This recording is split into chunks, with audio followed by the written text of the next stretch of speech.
और अब आज के दिन की सबसे विशेष बात, आज भाद्रपद कृष्ण पक्ष की उदया तिथि द्वादशी और दिन रविवार है। द्वादशी तिथि आज दोपहर 1:51 तक रहेगी। उसके बाद त्रयोदशी तिथि लग जाएगी, जो आज सुबह से कल दोपहर 12:36 तक रहेगी। हर महीने के कृष्ण और शुक्ल पक्ष दोनों पक्षों की त्रयोदशी को प्रदोष व्रत किया जाता है, और अगर त्रयोदशी तिथि पूरा दिन पार करके अगले दिन भी हो तो प्रदोष व्रत उस दिन किया जाता है जिस दिन प्रदोष काल होता है, यानी जब शाम के समय त्रयोदशी हो तब प्रदोष व्रत करते हैं।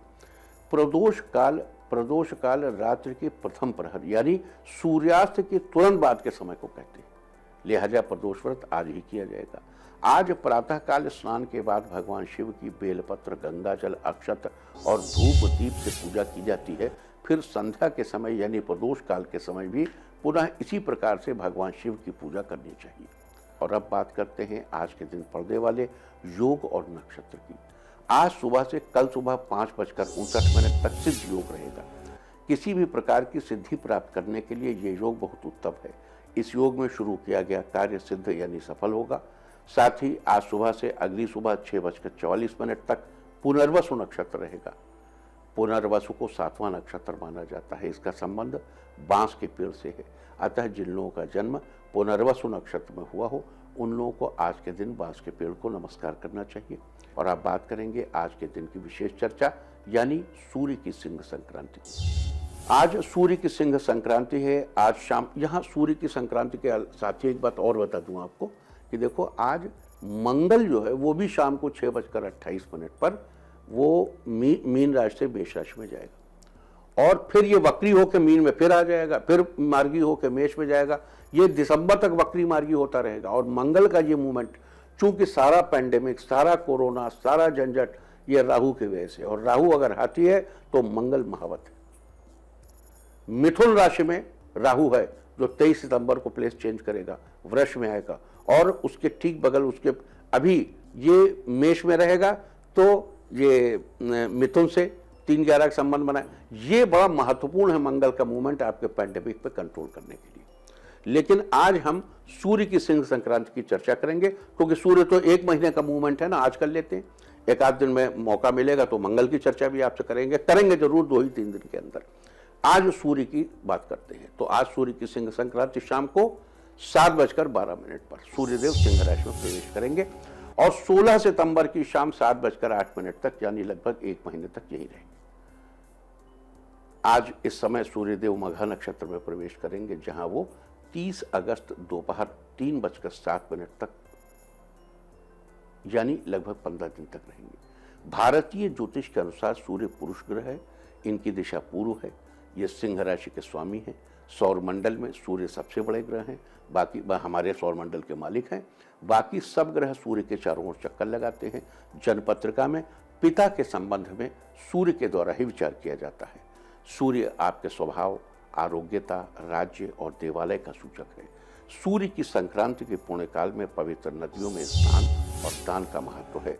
इस दौरान गंगा नदी में स्नान करना महत्वपूर्ण माना जाता है। यदि आप आज गंगा नदी में स्नान नहीं कर सकते तो अपने घर में ही नहाने के पानी में गंगा जल डालकर स्नान कर सकते हैं। सूर्य की सिंह संक्रांति का विशेष पुण्य काल आज दोपहर 12:48 से सूर्यास्त तक रहेगा। आप इस समय के बीच भी कभी भी स्नान दान का पुण्य प्राप्त कर सकते हैं। तो ये थी चर्चा आज के दिन पड़ने वाली संक्रांति और उसके पुण्यकाल के बारे में। इसके अलावा आपको बता दूं कि सूर्य के इस राशि बदलाव से विभिन्न राशियों पर भी अलग अलग प्रभाव होंगे। तो सूर्य की इस स्थिति में शुभ फल सुनिश्चित करने के लिए और अशुभ फलों से बचने के लिए आपको क्या उपाय करने चाहिए, आज हम इसकी चर्चा करेंगे। सबसे पहले बात करेंगे मेष राशि की। मेष राशि वालों, सूर्यदेव आपकी जन्मपत्रिका के 5वें स्थान पर गोचर करेंगे।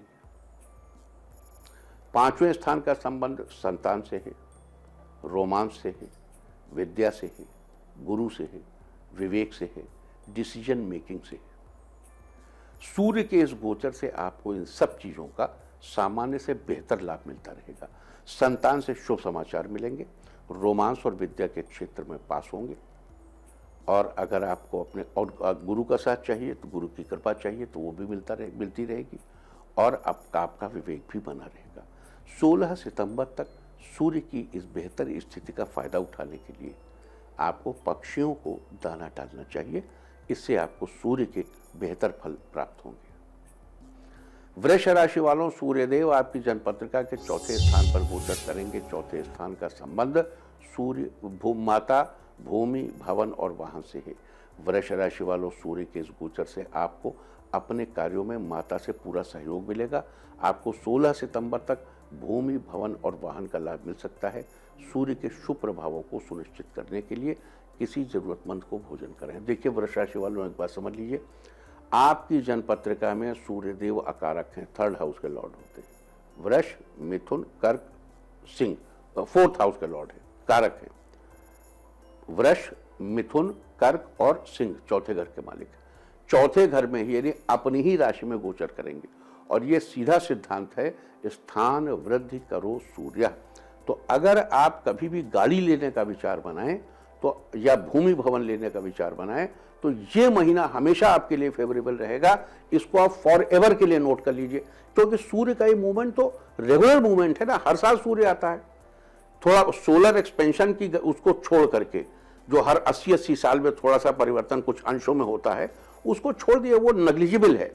आप ये समझ लो कि हर साल आपको 16 से 16 ये पीरियड जो है आपका, ये आपके लिए माता की खुशियों के लिए, भूमि खरीदने के लिए, वाहन खरीदने के लिए, भवन के लिए, ये महीना आपके लिए बेहद बेहद इंपॉर्टेंट है। आपको कभी भी गाड़ी लेनी इस महीने में लीजिए, हमेशा आपकी गाड़ी सुरक्षित रहेगी। थोड़ा मुहूर्त देख लीजिएगा, भद्रा उद्रा मत लीजिए, लेकिन जैसे जो भी गाड़ी लेंगे हमेशा बहुत अच्छी चलेगी, उससे अच्छी यात्राएं होंगी, अच्छा शुभ होगा। जो भवन लेंगे उससे सब शुभ होगा। ये हमेशा ये सब चीजें नोट करके रखिए। और अब बहुत दिन हो गए बताते अब नोट करो, अब खुद ज्योतिषी बनो अपने। अब बात करते हैं मिथुन राशि की। मिथुन राशि वालों, सूर्यदेव आपकी जन्मपत्रिका के 3रे स्थान पर गोचर करेंगे। आप देखिए मिथुन राशि वालों के लिए सूर्य क्या है, 3rd हाउस के लॉर्ड है, 3रे घर का स्वामी अकारक होता है। और 3रे स्थान का संबंध भाई बहनों और अभिव्यक्ति से। सूर्य के इस गोचर से भाई बहनों का साथ, अब यहां थोड़ी बाधा है, हालांकि स्थान वृद्धि करो सूर्य, तो बाधा है तो बाधा की भी वृद्धि करेगा। 16 सितंबर तक उनके द्वारा किए गए कामों से आपको लाभ मिल सकता है, अगर वो आपके भले का कोई काम करे तो। और सूर्यदेव के शुभ फल सुनिश्चित करने के लिए और किसी भी तरह के अशुभ फल से बचने के लिए आपको सूर्यदेव के तंत्रोक्त मंत्र का जाप करना चाहिए। मंत्र है ओम ह्रांग ह्रीं ह्रौं सह सूर्याय नमः।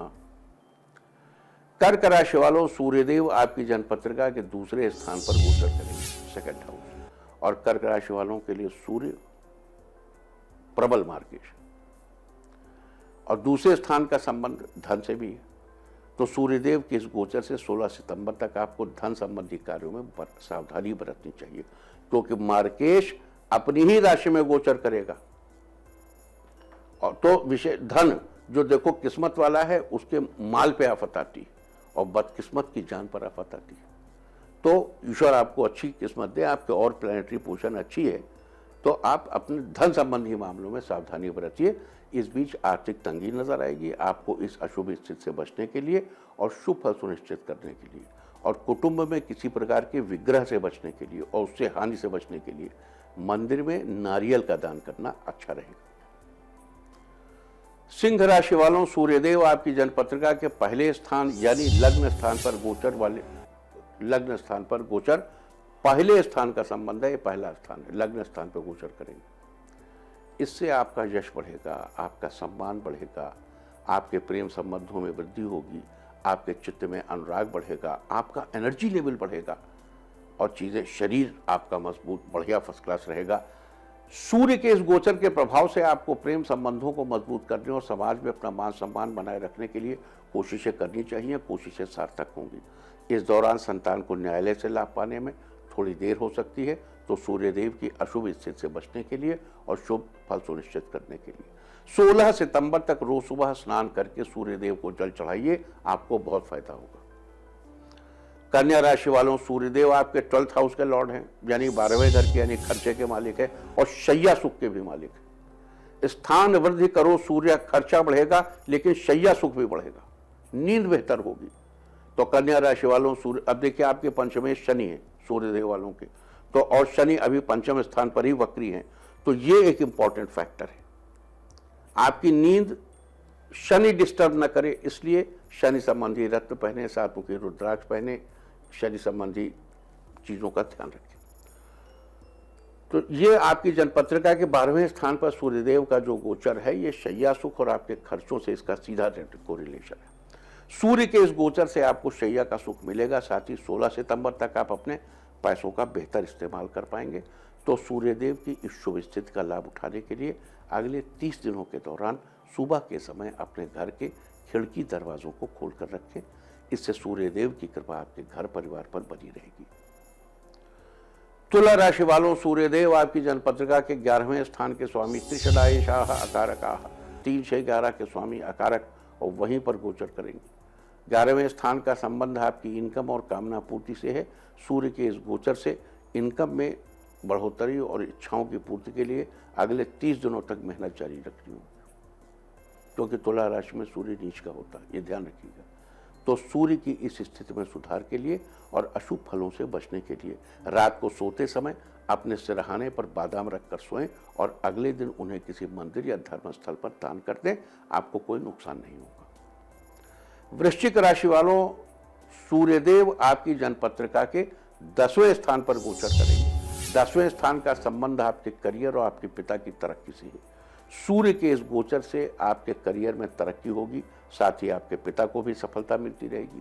सूर्यदेव की शुभ स्थिति को बनाए रखने के लिए और अशुभ स्थिति से बचने के लिए 16 सितंबर तक अपने सिर पर सफेद या शरबती रंग की टोपी लगाकर रखें, यानी सूर्य की सीधी रोशनी सर पर न पड़े, इसका ध्यान रखें। धनु राशि वालों, सूर्यदेव आपकी जन्मपत्रिका के 9वें स्थान पर गोचर करेंगे। आपके लिए सूर्य भाग्येश है, यह ध्यान रखिए, और भाग्येश भाग्य स्थान पर गोचर करेगा और 9वें स्थान का सीधा संबंध भाग्य से है। 16 सितंबर तक आपके सारे काम जो किस्मत से बनते हैं पूरे हो जाएंगे और आपको हर कार्य में लाभ मिलेगा। सूर्य की इस अच्छी स्थिति को सुनिश्चित करने के लिए घर में पीतल के बर्तनों को उपयोग में लाइए। मकर राशि वालों, सूर्यदेव आपकी जन्मपत्रिका के 8वें स्थान पर गोचर करेंगे। 8वें स्थान का संबंध आपकी आयु से है। सूर्य के इस गोचर से आपके स्वास्थ्य में कुछ उतार चढ़ाव हो सकता है, अतः इस दौरान आपको अपने स्वास्थ्य का ख्याल जरूर रखना चाहिए। साथ ही सूर्य के शुभ फल सुनिश्चित करने के लिए अगले 30 दिनों के दौरान काली गाय या बड़े भाई की सेवा करें, इससे आपका स्वास्थ्य ठीक बना रहेगा। और कुंभ राशि वालों, सूर्यदेव आपकी जन्मपत्रिका के 7वें स्थान पर गोचर करेंगे और 7वें स्थान का संबंध आपके जीवन साथी से है। सूर्य के इस गोचर से जीवन साथी से सहयोग और प्यार मिलता रहेगा। अतः सूर्यदेव के शुभ फल सुनिश्चित करने के लिए 16 सितंबर तक कोई भी शुभ कार्य करने से पहले कुछ मीठा खाकर पानी पीकर काम करें, तो जीवन साथी का सहयोग बना रहेगा। और मीन राशि वालों, सूर्यदेव आपकी जन्मपत्रिका के 6ठे स्थान पर गोचर करेंगे और 6ठे स्थान का संबंध आपके सूर्य और आपके शत्रु और मित्र से। सूर्य के इस गोचर से अगले 30 दिनों के दौरान कुछ नए और अच्छे लोगों से मुलाकात भी हो सकती है। हालांकि इस बीच शत्रु भी आपके खिलाफ जाने की कोशिश कर सकता है, हालांकि वो आपका कुछ बिगाड़ नहीं पाएगा। तो सूर्यदेव की शुभ स्थिति सुनिश्चित करने के लिए और अशुभ फलों से बचने के लिए बंदर को गुड़ खिलाइए,